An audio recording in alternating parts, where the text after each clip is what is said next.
Hello दोस्तों, नमस्कार। मैं विष्णु कुमार आप सभी का अपने YouTube चैनल के इस वीडियो पर हार्दिक स्वागत करता हूं। दोस्तों, मैं आप सभी को अपने इस वीडियो के माध्यम से मूल सिरा के बारे में बताने वाला हूं। आप लोग मेरे इस वीडियो के माध्यम से ये जान पाइएगा कि जो मूल सिरा होता है वो क्या कहलाता है, इसके कौन कौन से क्षेत्र होते हैं और साथ ही इन क्षेत्रों की जो पहचान है वो हम लोग किस प्रकार से कर सकते हैं, वो सारा चीज मैं आप सभी को अपने इस वीडियो के माध्यम से बताने का प्रयास करूंगा। तो दोस्तों, अगर आप लोग मूल सिरा को जानने में उत्सुक है, मूल सिरा को जानने के लिए अगर दोस्तों आप अपना इंटरेस्ट इस वीडियो में रखते हैं तो प्लीज आप लोग मेरे इस वीडियो को बिना पूरा देखे नहीं जाइएगा। तो आइए बिना देर किए स्टार्ट करते हैं अपने आज के इस वीडियो क्लासेस को।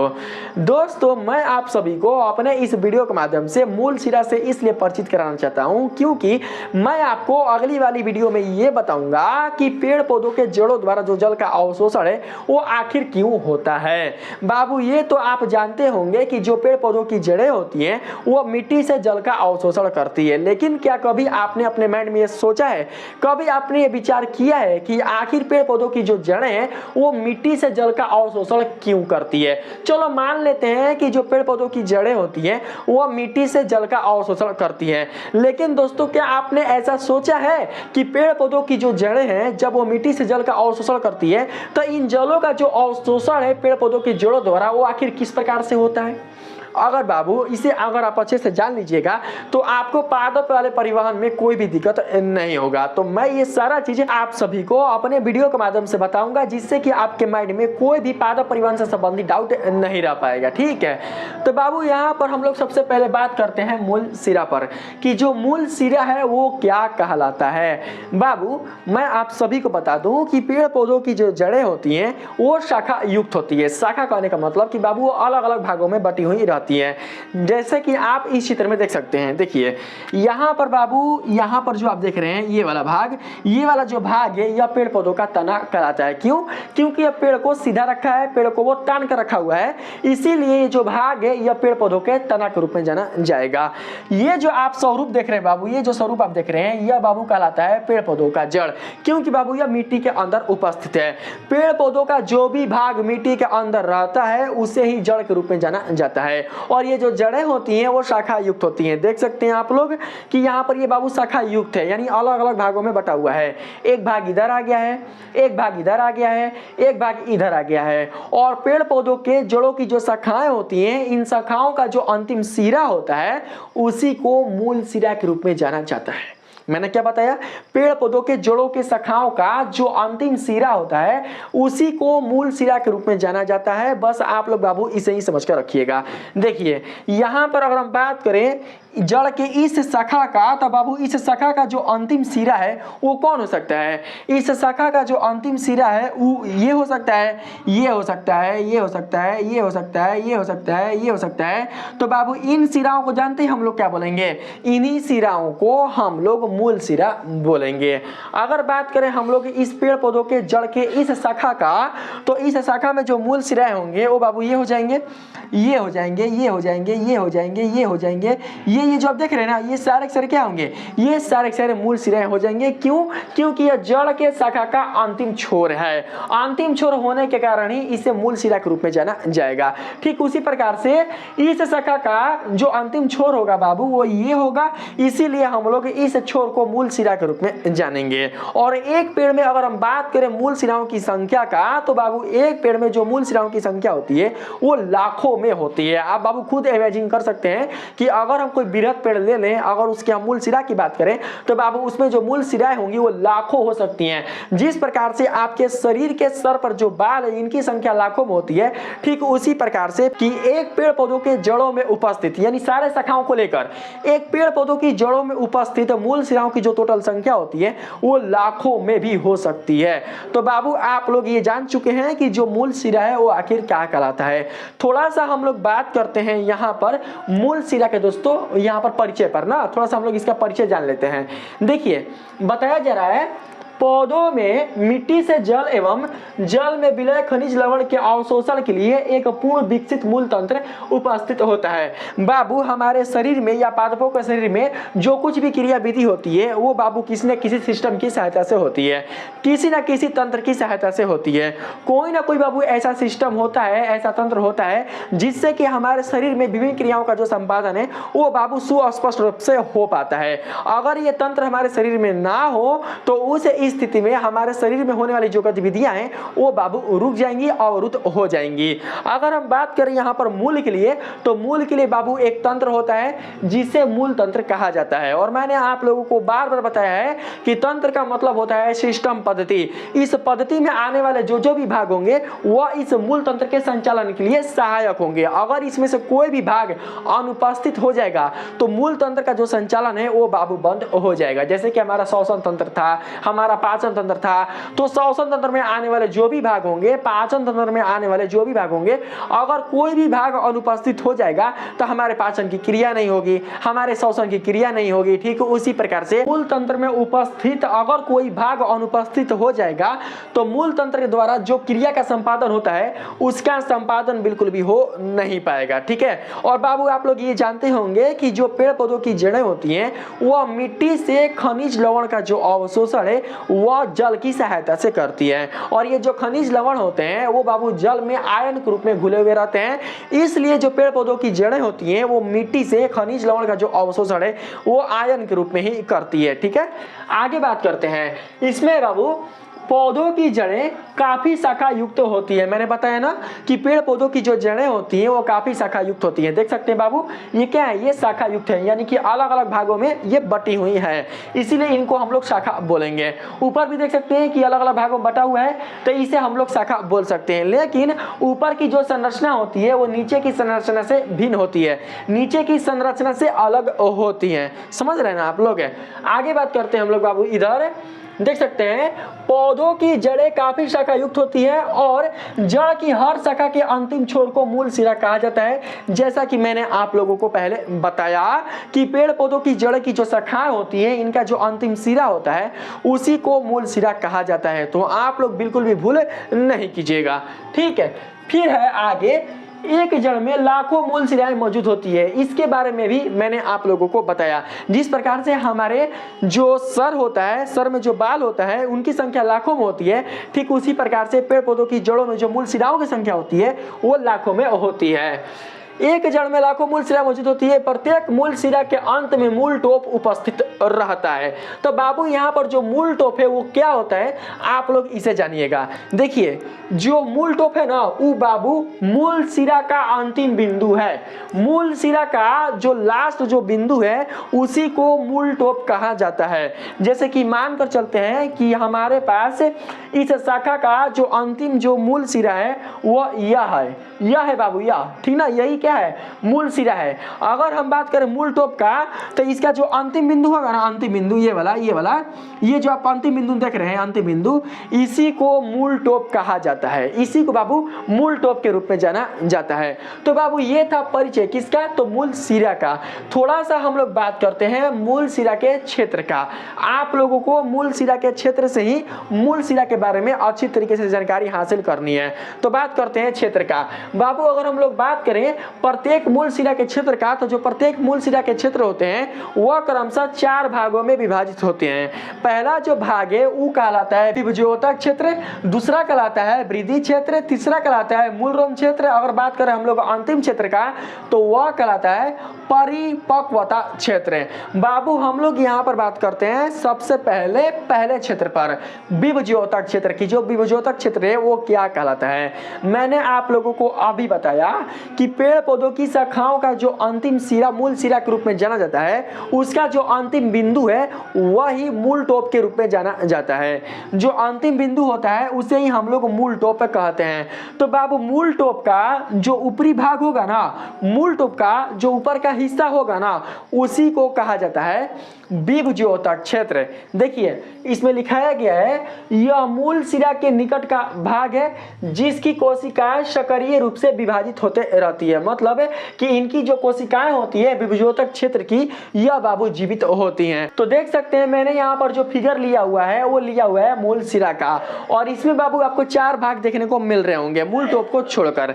ये मूल टॉप है ना, मूल टॉप को छोड़कर आपको 4 भाग बाबू यहाँ पर देखे जा रहे होंगे, पहला, दूसरा, तीसरा, चौथा। तो मूल टॉप के ऊपर का जो आप भाग देख रहे हो, मूल टॉप के ऊपर का जो आप हिस्सा देख रहे हो, जो आप क्षेत्र देख रहे हो, ये वाला, इसी को विभज्योतक क्षेत्र कहा जाता है। और इनकी जो कोशिकाएं होती हैं वो सक्रिय होती हैं। सक्रिय इसलिए होती हैं क्योंकि बाबू इनकी कोशिकाएं जीवित रहती हैं, बिल्कुल भी मृत नहीं रहती। देख सकते हैं यह मूल सिरा के निकट का भाग है। निकट का भाग इसलिए है क्योंकि यह मूल टॉप के पास उपस्थित रहता है, और जो मूल टॉप है यह बाबू सिरा का अंतिम बिंदु है, और जब यह मूल टॉप के पास उपस्थित रहता है तो इस कारण बाबू विभज्योतक क्षेत्र को मूल सिरा का निकट भाग कहा जाता है। ठीक है, यहाँ पर है कोशिकाएं इनकी सक्रिय रूप से विभाजित होते रहती है। ठीक है, ये बाबू आपका हो गया विभज्योतक क्षेत्र। ये वाला क्षेत्र जो है वो आपका क्या कहलाएगा, विभज्योतक क्षेत्र। बात करते हैं इसके ऊपर वाले भाग में, इसमें बताया जा रहा है वृद्धि क्षेत्र, यानी जो दूसरा भाग है वो कहलाता है वृद्धि क्षेत्र। वृद्धि क्षेत्र का मतलब क्या हुआ, वृद्धि क्षेत्र का मतलब ये हुआ कि इस क्षेत्र से मूल सिरा में वृद्धि होगी, मूल सिरा के लंबाई में वृद्धि होगी, यानी कि मूल सिरा की जो लंबाई है अगर उसके लंबाई में वृद्धि होती है तो वो होती है वृद्धि क्षेत्र की सहायता से। तो बाबू आप लोग समझ के रखना कि विभज्योतक क्षेत्र के बाद का जो अगला क्षेत्र है वही कहलाता है वृद्धि क्षेत्र, जिसकी सहायता से मूल सिरा के लंबाई में परिवर्तन होता है। ठीक है, यहाँ बात करते हैं हम लोग तीसरे नंबर पर मूल रोम क्षेत्र पर। बाबू जो मूल रोम क्षेत्र देख रहे हैं ना, यही बाबू सबसे इंपॉर्टेंट है आप लोगों को जानना, क्योंकि यही वो क्षेत्र है जिसकी सहायता से पेड़ पौधों के मिट्टी से जल का अवशोषण होता है। जी हाँ दोस्तों, आपने बिल्कुल सही सुना, आपके मूल सिरा का जो तीसरा क्षेत्र है मूल रोम क्षेत्र, यही क्षेत्र मिट्टी से जल का अवशोषण करने के लिए उत्तरदायी होते हैं। अगर मूल सिरा में ये मूल रोम क्षेत्र ना हो तो मिट्टी से जल का जो अवशोषण है वो बाबू पर्याप्त रूप में बिल्कुल भी नहीं हो पाएगा। ठीक है, इस मूल रोम क्षेत्र में जो बाबू आप लोग पतले पतले बाल की तरह ये आप मूल रोम देख रहे हैं, इन्हीं की सहायता से जो जल के कण होते हैं, जो जल की बूंदें होती हैं, वह बाबू मूल सिरा में प्रवेश करती हैं। और जब यह मूल सिरा में प्रवेश करती हैं तो मूल सिरा की सहायता से जो जल है वो धीरे धीरे पेड़ पौधों के आंतरिक भागों में प्रवेश होते रहता है। तो बाबू इसे भी आप लोगों ने समझ लिया। देख सकते हैं वृद्धि क्षेत्र के ऊपर, यानी वृद्धि क्षेत्र के ठीक ऊपर यह उपस्थित रहता है। वृद्धि क्षेत्र के ऊपर भाग से अत्यधिक पतले बाल के समान रचनाएं निकली हुई रहती हैं, जिन्हें मूल रोम कहा जाता है। अगर आप लोग वृद्धि क्षेत्र के ऊपर जाइएगा तो वृद्धि क्षेत्र के ऊपर बाल जितना पतला पतला बाबू आपको रचना देखने को मिलेंगी, और यही जो रचना है वह कहलाती है मूल रोम, और ये जिस क्षेत्र में मिलेंगी उसे कहा जाता है मूल रोम क्षेत्र।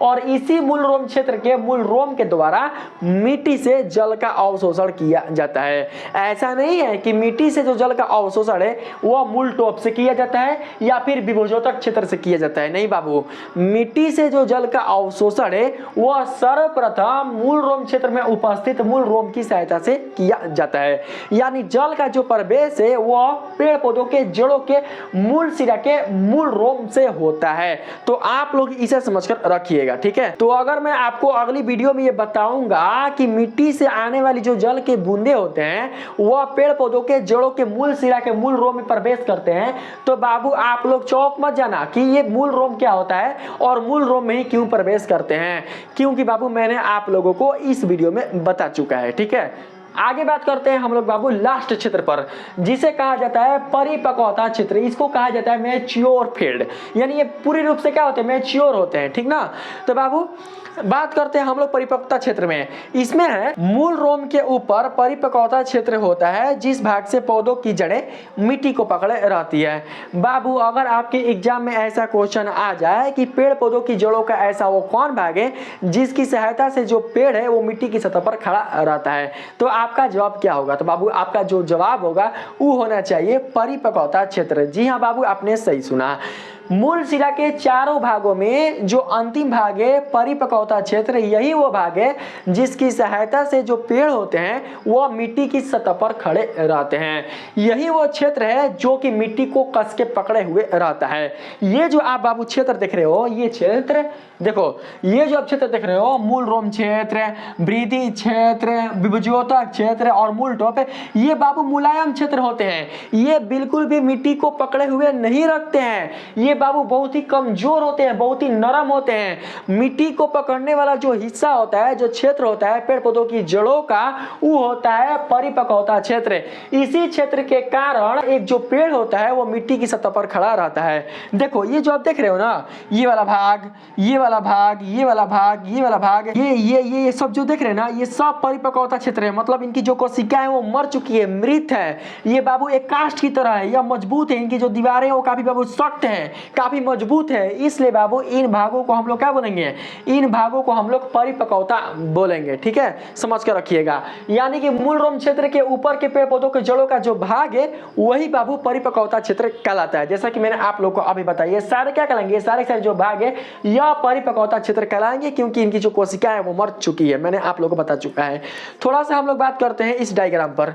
इसमें बाबू बताया जा रहा है कि ये जो आप भाग देख रहे हैं ये है जल, ठीक है, और जो आप ये ब्लैक कलर का जो आप देख रहे हैं, ये वाला ब्लैक कलर का ये है मिट्टी, और इसी मिट्टी के बीच में बाबू ये जो जल है वो उपस्थित है। जो मिट्टी है इन जलों को बाबू अपने भागों में उपस्थित रखा है। ठीक, पेड़ पौधों की जो जड़ें हैं वो बाबू इस मिट्टी के अंदर है, और पेड़ पौधों की जड़ें जो होती है वो शाखा युक्त होती है, और इन्हीं शाखाओं का जो अंतिम सिरा है, मूल सिरा, वो बाबू मिट्टी के अंदर आया हुआ है। देखिए इसको क्या बोलेंगे, ये वाला जो आप देख रहे हो, ये वाला इसको क्या बोलेंगे बाबू, इसको बोलेंगे मूल सिरा। ठीक है, तो देखिए इस मूल सिरा में जो जल का अवशोषण है वो यहां से नहीं हो रहा है, यहां से होना चाहिए ना, लेकिन यहां से नहीं हो रहा है। वो कहां से हो रहा है, तो बाबू यहां से हो रहा है। क्यों हो रहा है, क्योंकि यहां पर बाबू मूल रोम होंगे, यहां पर क्या होंगे, मूल रोम होंगे, और जल को अवशोषित करने वाला मूल सिरा का जो भाग है वो बाबू मूल रोम क्षेत्र वाला ही होता है। इसलिए जल का जो अवशोषण है वो इसी भाग से होगा, ना कि यहां से होगा। तो माइंड में बिल्कुल भी डाउट मत रखिएगा कि आखिर जो पानी है वो यहां से प्रवेश ना करके वो यहां से क्यों प्रवेश कर रही है। ठीक है, और यहां पर बाबू जो आप ये कोशिकाएं देख रहे हैं, ये कोशिकाएं मतलब कि जो सभी कोशिकाएं हैं वो एक दूसरे से क्या है, यह एक दूसरे से सटी हुई है, और इन्हीं कोशिकाओं की सहायता से जो जल है वो बाबू पेड़ पौधों के जाइलम तक पहुंच पाता है। ये जो कोशिकाएं हैं यह बाबू आती है कॉर्टेक्स क्षेत्र में। ठीक है, मूल सिरा के बाद का जो अगला क्षेत्र होता है उसे कहा जाता है कॉर्टेक्स क्षेत्र। हिंदी में उसका जो नाम है वो है बाबू मूल बलकुट है, और इनकी कोशिकाओं से होते होते विसरण प्रक्रिया द्वारा जो जल है वो बाबू जाइलम वाहिकाओं में प्रवेश कर जाता है, और जाइलम वाहिकाओं की सहायता से जो ये जल है वो पेड़ पौधों के विभिन्न भागों में पहुंच जाता है जहां पेड़ पौधों को जल की आवश्यकता होती है। तो बाबू मैंने आप लोगों को इस वीडियो के माध्यम से ये बता चुका कि जो मूल सिरा है वो क्या कहलाता है, इसके कौन कौन से क्षेत्र होते हैं, और इसकी जो पहचान है वो हम लोग किस प्रकार से कर सकते हैं। तो इस प्रकार से बाबू आप लोग मूल सिरा की कार्य विधि और इसके विभिन्न क्षेत्रों को अच्छी तरीके से जान लिया। अब मैं आप लोगों को अगली वाली वीडियो में ये बताऊंगा कि मिट्टी में उपस्थित जो जल की बूंदें होती हैं वो आखिर किस क्रिया द्वारा पेड़ पौधों के मूल सिरा के मूल रोम में प्रवेश करती है, और जब मूल रोम में प्रवेश कर जाती है तो जल का जो स्थानांतरण है वो आखिर एक स्थान से दूसरे स्थान की ओर किस प्रकार से होता है। अगर एक स्थान से दूसरे स्थान की ओर हो भी जाता है तो जो पेड़ पौधे होते हैं वो काफी ऊंचे ऊंचे होते हैं, काफी लंबे लंबे होते हैं। तो इन लंबे लंबे वृक्षों तक जो जल है वो आखिर किस प्रकार से पहुंच पाता है, क्योंकि बाबू आपको पता है कि अगर हम कोई भी चीज धरती से अगर हम ऊपर की ओर फेंकते हैं तो जो धरती होता है, जो पृथ्वी होता है, वह उसे अपनी ओर आकर्षित करती है, यानी वह उसे अपनी ओर खींचती है। यानी कि धरती द्वारा एक गुरुत्व बल लगता है। तो गुरुत्व बल के विरुद्ध जो जल है वो आखिर ऊंचे ऊंचे लंबे लंबे वृक्षों तक कैसे पहुंच जाता है उसके बारे में मैं आप लोगों को अगली वाली वीडियो में बताऊंगा। जब दोस्तों आप लोग उस वीडियो को अच्छी तरीके से समझ लीजिएगा तो आपको अच्छी तरीके से समझ में आ जाएगा कि पादपों में जल और खनिज लवणों का जो परिवहन है वो आखिर किस प्रकार से होता है। तो बाबू अगर आप लोगों को ये वीडियो पसंद आया है, आप लोगों ने इस वीडियो को अच्छी तरीके से समझा है, तो प्लीज आप लोग मेरे इस वीडियो को लाइक कीजिएगा, सब्सक्राइब कीजिएगा, और पसंद आए तो अपने दोस्तों में भी शेयर कीजिएगा। मिलते हैं फिर से एक नए वीडियो के साथ, तब तक के लिए धन्यवाद।